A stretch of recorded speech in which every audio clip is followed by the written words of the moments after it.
nokkuð góðu lestur hérna í Morgunblaðinu já, reynda sem var í gær sem að ég verði eiginlega að lesa fyrir ykkur.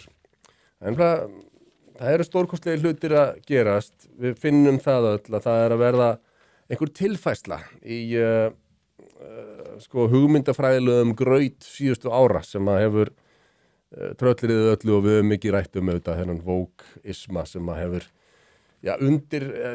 sölsað undir sig bara stofnanir, fyrirtæki, samfélagið allt eins og það leggur sig en það heldur betur eins og samfélagin sé að vakna til lífsins og það viðspyrna við þessu sem mjög ánægileg og hér í Morgunblaðinu í dag þá sem sagt blaðamaðurinn Ásgeir Ingvarsson með fréttaskýringu þar sem hann dregur saman svona það helsta sem hefur verið að gerast í þessum málum núna undanförnum mánuðum og síðastlinnum árum. Hann hérna með fyrirsögnin að stórfyrirtækin draga úr réttsýninni. Stóru bandarísku bankarnir draga sig út úr loftslagsverkefni Sameinuðu þjóðanna.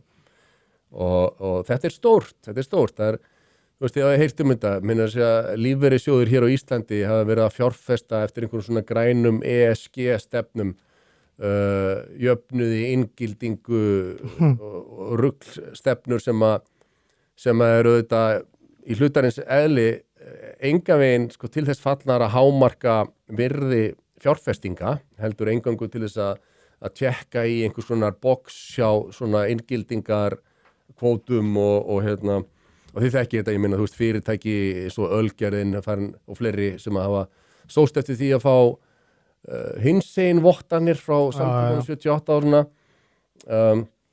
Kemur auðvitað ekkert rekstri fyrirtækisvið sem að framleiða og selja gos og drykki sem að fyrirtæki sem á markaði og fullt af hluthöfum sem að hafa fjárfest í fyrirtækinu þurfa að horfa upp á þessa vitleysu. En núna þess að stórfyrirtækin að draga úr réttsýninni. Og hér segir einmitt, fjölmiðlar greindu frá því í síðustu viku að fjárfestingasjóðurinn BlackRock hefði sagt sig úr sameiginlegri loftslagsverkefni fjármálastofnana og Sameinuðu þjóðanna. Með þessu fylgir BlackRock í fótspor bankana Morgan Stanley, Citigroup, Wells Fargo, Goldman Sachs og Bank of America sem gengur til liðs við átakið Net Zero Banking Alliance NZBA þegar því var hleypt af Stokkhólm árið 2021. En hafa á undanförnum vikum skorið á tengslin við verkefni hver á fætur öðrum. NZBA var ætlað að fá fjármálafyrirtæki til að haga fjárfestingum sínum og lánveitingum í samræmi við loftslagsmarkmið Sameinuðu þjóðanna. Það stórt að þessi stórfyrirtæki hafa séð að hvað rugl þetta? Við erum búin að síðan 2021 vera fjárfesta í einhverjum grænum verkefnum og þetta byggt á vafasömum vísindum og þetta hugmyndafræðilegur áróður sem að skilar ekki betri fjárfestingum og þegar að þeir núna átta sig á ruglinu þá þetta bara, þú veist, standard practice að breyta rétt og snúa tilbaka. Þetta einn ánginn af þessu en síðan við sjáum til dæmis bara og við fjöllum það meira, við tölum það í síðasta þætti og munum gera meira í þessum þætti í dag. Facebook, Mark Zuckerberg tilkynnti að Meta, Facebook og Instagram og þeir miðlar muni hætta ritskoðunar tilburðum sem hafa verið yfirgengilegir á undanförnum árum og hafa mjög sláandi viðtalið sem að hann fór í hjá Joe Rogan núna. Og líka fara þangað tilkynna það svolítið svona... Já, það legendary. Og og ég meina allt þetta, þú veist, hann bara sagði, þú veist, Biden ríkisstjórnin, hún var að láta okkur ritskoða hluti sem voru sannir og réttir. Já. Og honum var algjörlega misbúið, þú veist. Og það eru margir sem eru mjög furður losnir að Mark Zuckerberg sé farið niður þennan veg núna og margir að veltaði fyrir sér hvað hafi eiginlega gerst. Dana White orðin stjórnarmaður í Meta, UFC formaðurinn, forstjórinn og það, þú veist, það er ekkert leyndamál að Mark Zuckerberg hefur gengið í gegnum einhvers konar lífs breytingu og hugafarsbreytingu á undanförnum árum. Hann byrjaði að stunda MMA já, og hann reyndar, ég sá einhverja áhugavera kenningu að hann slasaðist á hné á einhverja MMA-æfingu og var með slitinn liðþóa eða eitthvað 9 mánaða vesen sko og fór í einhver aðgerðir og samkvæmt sko ein kenningin svo að það var sprautað í hann hressilegu magni af sterum já, testum þegar það fekk testosterón booster já. til þess að hraða batanum á hnénu á sér og við það hafi bara ætti að vera Kökkuberg og verið bara alfa já það er bara hann það er ekki kenning já og beta kökk fyrirtækið bara komið á allt aðra braut og hann bara svona framkoma hans allt önnur, hann orðin aðeins meira buff og hann var sko yfirgengilega nördalegur sko fyrir ekki mörgum árum síðan og það svona bara stórkostlegt að sjá þessa breytingu á honum en eins og segir í þessari umfjöldun Morgunblaðsins skemmst að minnast breyttara ritskoðunarstefnu Meta, móðurfélags Facebook og Instagram en líkt á Morgunblaðið og mbl.is fjölluðum í síðustu viku hefur Meta ákveðið að láta notendum samfélagsmiðlana það eftir að sannreina staðreyndir í þeim umræðum sem þar fara fram líkt og X áður Twitter hefur gert með góðum árangri.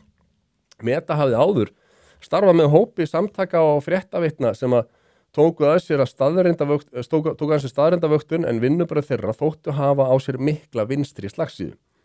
Það vægt til orðatekið. Meta lét ekki þar við sitja, heldur tilkynnti líka nýjar áherslur í fjölbreytileika stefnu félagsins. Þetta mjög áhugavert. En innan Meta hefur starfað sérstakt teymi helgað fjölbreytileika, jöfnuði og inngildingu. Það þetta Diversity, Equity, Inclusion, DEI, sem lykil skammstöfun þessa dagana. Verður þessu teymi og öllum þeirra verkefnum slaufa núna með algjörlega og fjölbreytileika kvótar ekki lengur látnir hafa áhrif á mannaráðningar nýja kaup félagsins á vörum og þjónustu. Þetta er mjög stórt.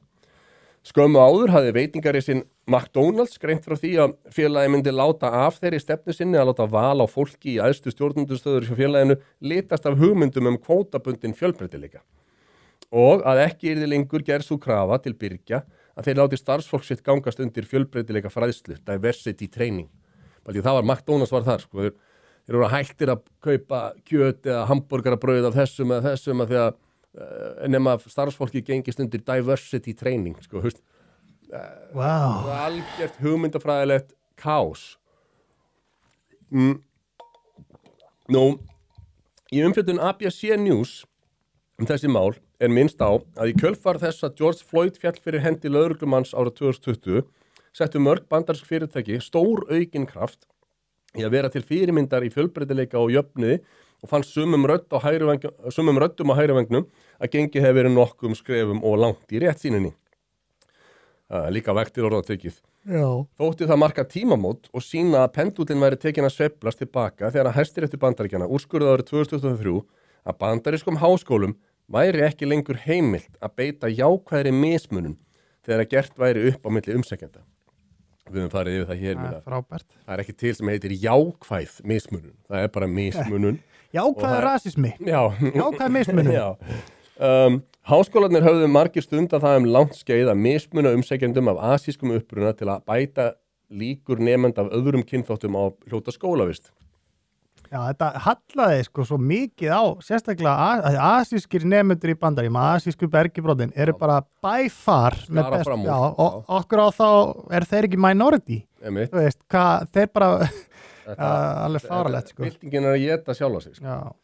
Í nóvember tilkynnti Walmart að stórmarkaðakeðjan hefðist milda DEI stefnu sína sem áður fól í sér að láta þætti á borð við kynja og kynþáttafjölbreytileika ráða valinu á byrgjum og eins myndi félagið ekki lengur taka þátt í mælingum sem gefa fyrirtækjum einkunn fyrir stefnu sína í málum LGBTQ fólks. Nýverið ákvað bílaframleiðandinn Ford einnig að taka ekki lengur þátt í fjölbreytileika úttektum sem og Brown Forman sem meðal annars framleiði Jack Daniels viskíið. En áfengisrisinn tilkynnti jafnframt að DEI frammistaða félagsins yrði ekki lengur lögð til grundvallar við útreikninga launabónusa æðstu stjórnenda. Paldið, það voru með launabónusa fyrir einhver DEI, þú veist, En sjáðu, minna, Ölgerðin var bara núna á síðust ári, 2024, að sækjast eftir og fá þessa hinsegin vottun samtökana 78. Og einhver fyrirtæki að fylgja í kjölfarið á Ölgerðin var fyrst. En Ísland alltaf svona 4 árum og eftir, eins og við talaðum hér. Og þetta að gerast núna á Íslandi þegar að stóru fyrirtækin í Bandaríkjunum eru sko búin að éta þessa vitleysu, ælenu upp og segja nei takk. Típist Ísland. Típist Ísland. Bjórrisinn Molson Coors og raftækjaverslunin Loaf hafa sömulegis hætt þáttöku í samanburðarmælingum og fjölbreytileikastefnu fyrirtækja og þá tilkynnti Boeing það í nóvember að fjölbreytileikadeild flugframleiðandans hefði verið lokuð. Já. Ekki að fyrir það, en það voru Boeing flugvélar farnar að hrynja úr skíunum bara eins og eitthvað rusl sko. Held ég að svo bara eitthvað góð hugmynd núna að byrja á þessu hér. Man bara, þið ekki að skoða hvað að gerast í heiminum? Af öðrum stórfyrirtækjum sem hafa gert stefnubreitingu á svipuðum nótum á nefna móturhjólaframleiðandan Harley Davidson og landbúnaða fyrirtækja framleiðandan John Deere. En þið tóku eftir því sem að Jaguar bílaframleiðandinn, hann alveg lengst þarna. Hann alveg farinn. Og hann var að kynna bara, nýtt beta-kökk, nýja beta-kökk stefnu fyrirtækisins bara, fyrir 2 mánuðum síðan. Já, situr á gírstönginni upp í raskatuna þér. Loks greindi Reuters frá því að helgina að stjórn Apple hefði hvatt hluthafa tæknirisins til að greiða atkvæði gegn tillögu að binda enda á DEI stefnu félagsins en hluthafafundur verður haldinn í febrúar. Í tillögunni sem lögð var fram af hugveitu íhaldsmanna vísað til nýlega úrskurða Hæstaréttar og bent á að fjölbreytileikastefna Apple geti kalla kostnaðarsöm málaferli yfir félagið og valdi því orðsporstjóni.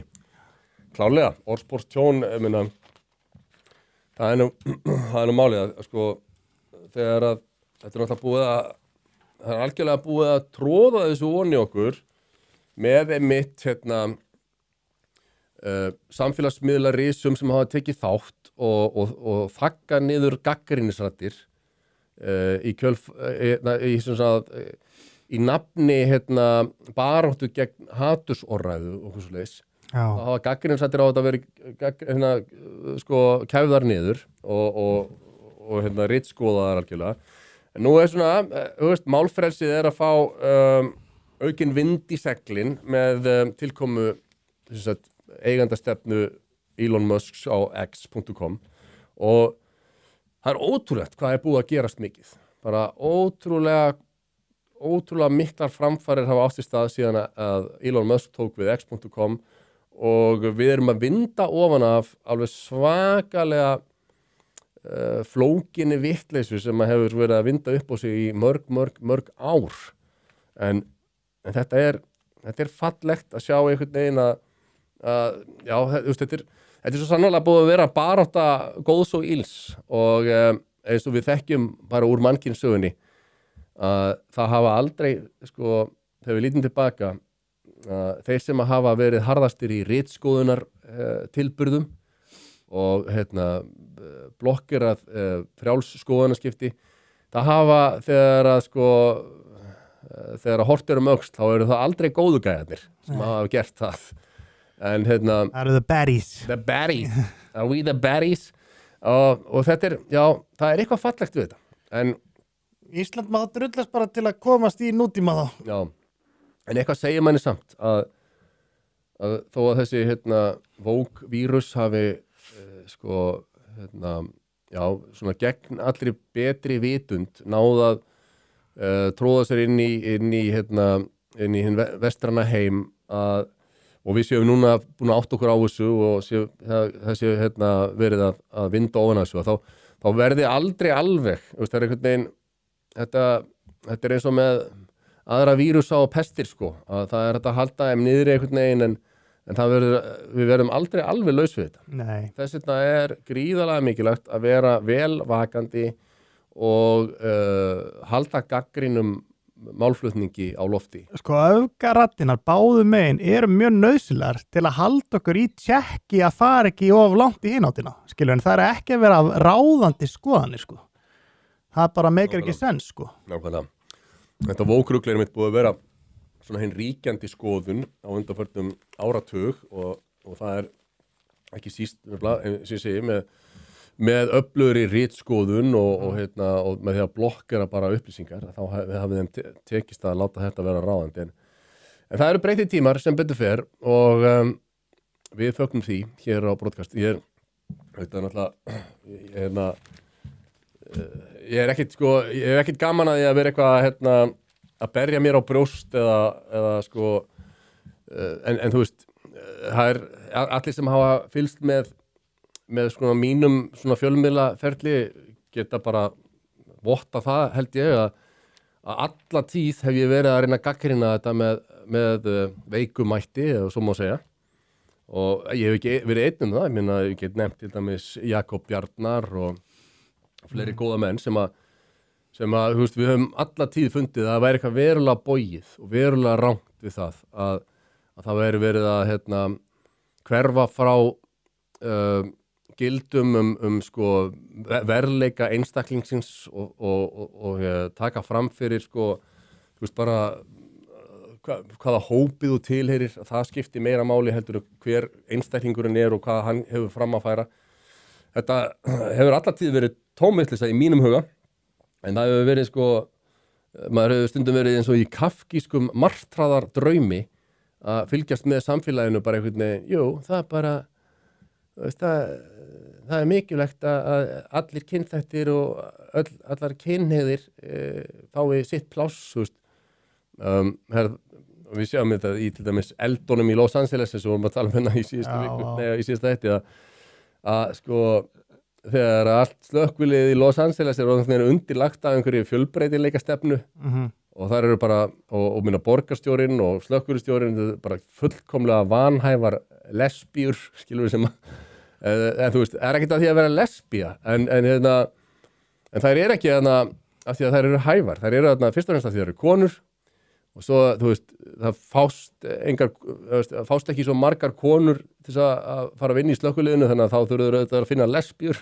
Já, ég meina, þú veist, það verða nánast eiginlega að vera lesbíur til að geta, þú veist. Já, akkurat. Það er að hafa lesbíu heldur en gagnkynhneigðar konur. Þær eru held ég á þess að vera með hærra testosterónsmagn en average konur, skilur við svona, þú veist, þetta svona. Þannig að það passa betur. Já. En þetta fyrst og fremst, þær eru þarna þegar þeir eru konur og það var fjölbreytileika stefna sem að... Þetta er svo heimskulegt að því, sko, auðvitað eiga allir kynþættir og kynhneigðir að hafa jöfn tækifæri. Já, en ekki bara að það verður að vera jafnt af öllu. Já, herðu, sem betur fer einhver skynsemi að svona læðast upp á yfirborðið hjá okkur og við ætlum bara að taka þátt í því að reyna að svo megi verða áfram, en